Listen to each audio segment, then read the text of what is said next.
ഏറ്റവും ബഹുമാനപ്പെട്ട സാഖ് വർഗീസ് അച്ഛൻ, കൂടിയിരിക്കുന്ന വിശ്വാസികളുടെ സമൂഹമേ, സ്ലീബ പെരുന്നാളിന് ശേഷമുള്ള ഒന്നാമത്തെ ഞായറാഴ്ചയാണ് ഇന്ന്. നാം കേട്ട എവൻഗേലിയോൻ വിശുദ്ധ മർക്കൂസ് എഴുതിയ സുവിശേഷം അതിൻ്റെ 13-ാമത്തെ അധ്യായം 30 മുതൽ 37 വരെയുള്ള വാക്യങ്ങളാണ്. നമുക്കറിയാം, കഴിഞ്ഞ ഞായറാഴ്ച നാം സ്ലീബ പെരുന്നാൾ ആഘോഷിച്ചു. സ്ലീബ പെരുന്നാളിന് ശേഷമുള്ള ഞായറാഴ്ചകളൊക്കെ മുന്നോട്ട് പോകുമ്പോൾ കുരിശിത്തോ വരെയും കർത്താവിൻ്റെ പുനരാഗമനത്തെ, രണ്ടാമത്തെ വരവിനെ പറ്റിയുള്ള ചിന്തകളാണ് അതിനകത്ത് കൂടുതലായിട്ട് കാണുന്നത്.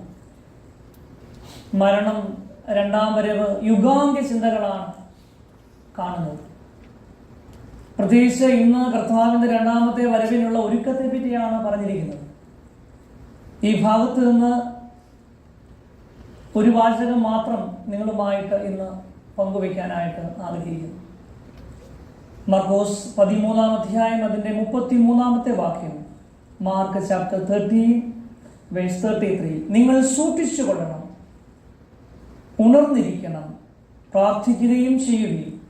നിങ്ങൾ സൂക്ഷിച്ചു കൊള്ളണം, നിങ്ങൾ ഉണർന്നിരിക്കണം, നിങ്ങൾ പ്രാർത്ഥിക്കുകയും ചെയ്യുകയും. ഇംഗ്ലീഷിൽ സൂക്ഷിച്ചു കൊള്ളുന്ന വാക്കിന് ഇംഗ്ലീഷിൽ വാച്ച് എന്നാണ് കൊടുത്തിരിക്കുന്നത്. മലയാളം തർജ്ജമ ചെയ്തപ്പോൾ സൂക്ഷിച്ചു കൊള്ളണമെന്നാണ് തർജ്ജമ വന്നിരിക്കുന്നത്. വാച്ച്, സ്റ്റേ എവേക്ക് ആൻഡ് പ്രേ.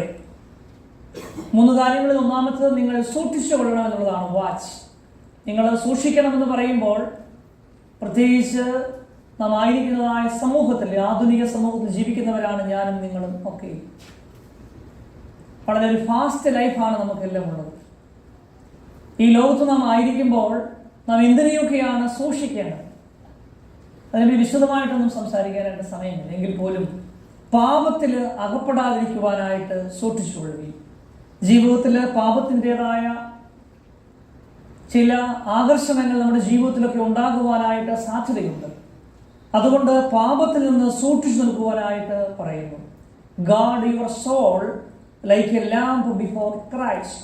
ക്രിസ്തുവിന് മുൻപാകെ ഒരു ദീപം പോലെ നിങ്ങളുടെ ആത്മാവിനെ കാത്തുകൊള്ളാനായിട്ട് പറയുന്നു. ഒരു മനുഷ്യൻ സർവ്വലോകം നേടിയിട്ടും ആത്മാവ് നേടിയിട്ടുണ്ടെങ്കിൽ അവന് എന്ത് പ്രയോജനമെന്നാണ് പൗലോസ് പഠിപ്പിക്കുന്നത്. നമ്മുടെ ജീവിതത്തിൽ എന്തൊക്കെ ഉണ്ടായാലും, അത് സ്വത്തുക്കൾ ഉണ്ടായാലും, എന്തൊക്കെ നമുക്ക് സമ്പാദ്യങ്ങൾ ഉണ്ടായാലും, എന്തുമാത്രം മഹിമകൾ ഉണ്ടായാലും ശരി, ആത്മാവിനെ നഷ്ടപ്പെടുത്തി ജീവിച്ചു എങ്കിൽ യാതൊരു പ്രയോജനവും നമുക്ക് ജീവിതത്തിൽ ഉണ്ടാകാനായിട്ട് പോകുന്നില്ല. എന്ത് മനോഹരമായിരിക്കുന്നു, എന്തുമാത്രം നാം സമ്പാദിച്ചാലും, എന്തുമാത്രം നേടിയെടുത്താലും, സ്ഥാനമാനങ്ങൾ നേടിയാലും, സമ്പാദ്യങ്ങൾ നേടിയാലും, എന്തൊക്കെ നേടിയാലും ആത്മാവ് ഇല്ലെങ്കിൽ യാതൊരു പ്രയോജനവും ഇല്ല എന്നുള്ളതാണ്. അതുകൊണ്ട് തന്നെ ഇന്നത്തെ ദിവസം സൂക്ഷിക്കാനായിട്ട് പറയുമ്പോൾ നിങ്ങളെപ്പോഴും looking forward and looking inward, ഉള്ളിലേക്ക് കൂടി നോക്കാനായിട്ട് നമുക്ക് സാധിക്കണം.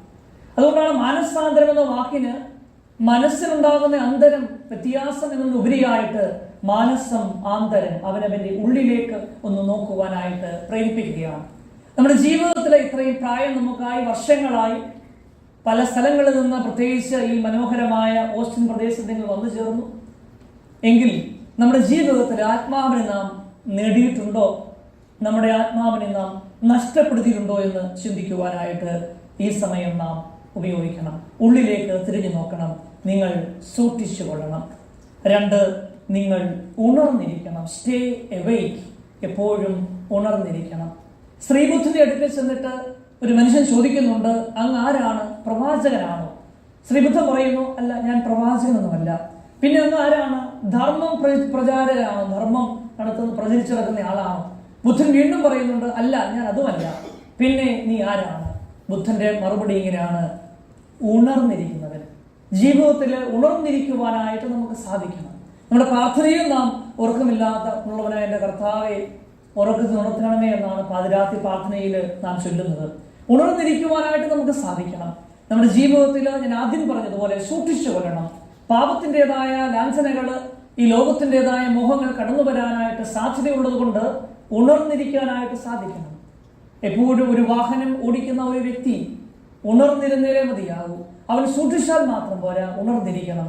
അതിന് മുൻപിൽ ചില അടയാളങ്ങൾ കാണുവാനായിട്ട് സാധിക്കും. സിഗ്നലുകൾ നമുക്ക് ലഭിക്കും.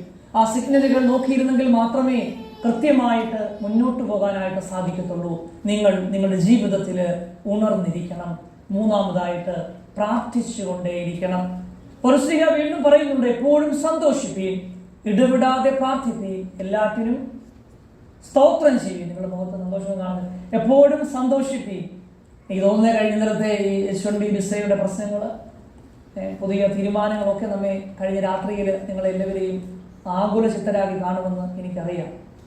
അപ്പോൾ നമുക്ക് ടെൻഷനുകളുള്ള ഒരു ലോകത്താണ് നിങ്ങൾ. പ്രാർത്ഥിച്ചുകൊണ്ടേയിരിക്കണം. നമ്മുടെ പ്രാർത്ഥനകൾ നിയമങ്ങൾ മാറ്റുവാനായിട്ട് കാരണമായി തീരും.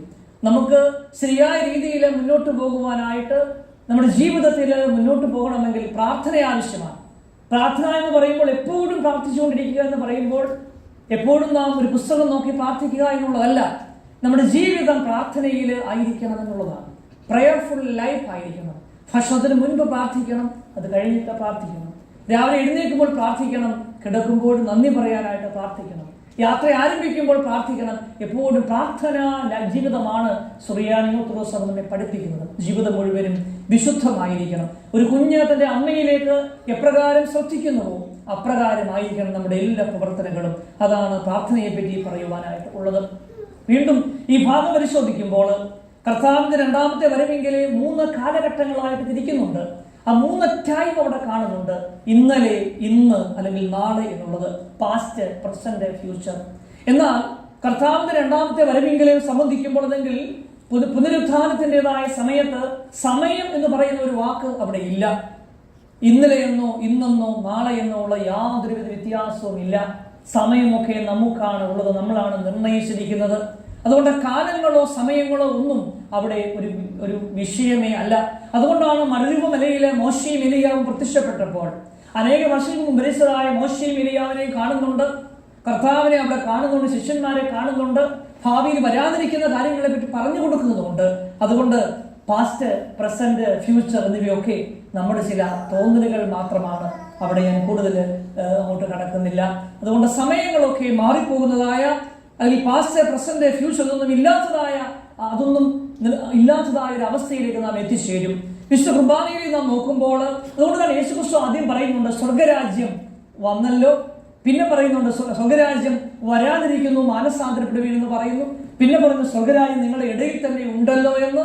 പിന്നെ പറയുന്നു സ്വർഗരാജ്യം നിങ്ങൾ വരാതിരിക്കുന്നു. അപ്പൊ ഇത് 3 ഒരുമിച്ചാണ്. നമ്മൾ സ്വർഗരാജ്യം നോക്കിയിട്ട് പോകാനല്ല, പിന്നെയും നാം ആയിരിക്കുന്നതായ സ്ഥലം സ്വർഗരാജ്യമാക്കി മാറ്റുക എന്നുള്ളതാണ്. നാം ആ ജോലി സ്ഥലങ്ങളിൽ നമുക്ക് സ്നേഹം പകർന്നു കൊടുക്കാനായിട്ട് അല്ലെങ്കിൽ സ്വർഗരാജ്യമാക്കുവാനായിട്ട് സാധിക്കണം. നമ്മളായിരിക്കുന്നതായ കുടുംബങ്ങൾ അത് സ്വർഗരാജ്യമാക്കുവാനായിട്ട് സാധിക്കണം. കർത്താവിന്റെ രണ്ടാമത്തെ വരവിന്റെ പൂർത്തീകരണമാണ് നടക്കുന്നത്. അപ്പൊ ആയിരിക്കുന്നതായ സ്ഥലം എവിടെയാണോ അവിടെ ദൈവരാജ്യം സ്ഥാപിക്കുവാനായിട്ട് നമുക്ക് സാധിക്കണം. അതുകൊണ്ട് ഇപ്പോൾ എങ്ങനെയാണ്, ഈ നിമിഷം നീ എങ്ങനെയാണ് എന്നുള്ളതാണ് ഏറ്റവും പ്രാധാന്യമായിട്ടുള്ളത്. ഈ നിമിഷം നീ എങ്ങനെയാണ് ജീവിക്കുന്നത് ഇപ്പോഴാണ്. അതുകൊണ്ടാണ് പലപ്പോഴും ഗിഫ്റ്റ് കൊടുക്കുക എന്ന് പറയുന്നത്. ഗിഫ്റ്റ് എന്ന വാക്കിന് പ്രസന്റ് കൊടുക്കുക എന്ന് പലപ്പോഴും പറയാറുണ്ട്. ഗിഫ്റ്റ് എന്ന വാക്കിന് ഗിഫ്റ്റ്, പ്രസന്റ്, ഈ നിമിഷമാണ് പ്രാധാന്യം.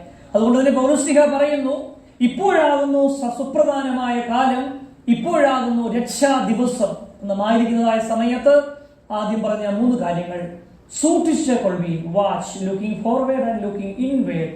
Guard your soul like a lamp before Christ. Number 2, stay awake, live every day as if it is in the Lord's coming. Number 3, pray, പ്രാർത്ഥിച്ചുകൊണ്ടിരിക്കുക. Remain united with Christ through ceaseless prayer. അനന്തമായ പ്രാർത്ഥനയാൽ ദൈവവുമായിട്ട് ഒരുമിച്ചായിരിക്കുവാനായിട്ട് നമുക്ക് സാധിക്കണം. ഞാൻ അവസാനിപ്പിക്കട്ടെ.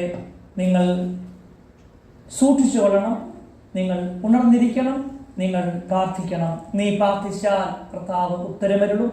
നീ നിലവിളിക്കുമ്പോൾ ഇതാ ഞാൻ എന്ന് അവിടുന്ന് മറുപടി തരും. യെശയ്യാവിന്റെ പുസ്തകം 58-ാം അധ്യായം 9-ാമത്തെ വാക്യം. നീ പ്രാർത്ഥിച്ചാൽ കർത്താവ് ഉത്തരമരുളും, നീ നിലവിളിക്കുമ്പോൾ ഇതാ ഞാൻ എന്ന് അവിടുന്ന് മറുപടി തരും. ഞാനിത് വാക്കുകൾ അവസാനിപ്പിക്കട്ടെ. ഇന്ന് ഈ ദേവാലയത്തിലെ പ്രത്യേകിച്ച് സെന്റ് തോമസ് ഇടവകയിലേക്ക് വരുവാനായിട്ട് സാധിച്ചതിൽ ദൈവത്തെ സ്തുതിക്കുന്നു. ഒരുപക്ഷെ അച്ഛൻ എനിക്ക് വാട്സപ്പ് ചെയ്ത് കാണും. ഞാൻ വന്നിരിക്കുന്നത് ഒക്കൽഹോമ സെന്റ് ജോർജ് സിറിയൻ ഓർത്തഡോക്സ് ചർച്ചിൽ നിന്നാണ്. ഒക്കൽഹോമ സ്റ്റേറ്റിൽ നമുക്ക് ഒരു പള്ളി മാത്രമേ ഉള്ളൂ. 30 ഫാമിലി ഓളം ഉണ്ട്. വളരെ ശക്തമായിട്ട് നമ്മൾ മുന്നോട്ട് പോയിക്കൊണ്ടിരിക്കുകയാണ്. ഞങ്ങൾ 25 വർഷങ്ങൾക്ക് മുമ്പ്, ഏകദേശം 40 വർഷങ്ങൾ, 40 ഇയേഴ്സിന് മുൻപ് അവിടെ കുടുംബങ്ങൾ എത്തിച്ചേർന്നാൽ 25 വർഷം മുൻപാണ് നമ്മളൊരു പള്ളി വെച്ചത്.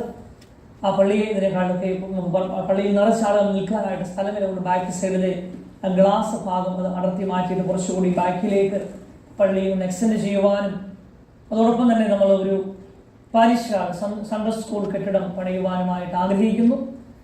അതുമായി ബന്ധപ്പെട്ട് നമ്മളതിൻ്റെ പ്രാരംഭ നടപടിൽ കല്ല് ഇട്ടിട്ട് അതിൻ്റെ ഒരു സ്ട്രക്ചർ ഏകദേശം കഴിഞ്ഞ 2 ആഴ്ച കൊണ്ട് പണിഞ്ഞു വന്നുകൊണ്ടിരിക്കുന്നു.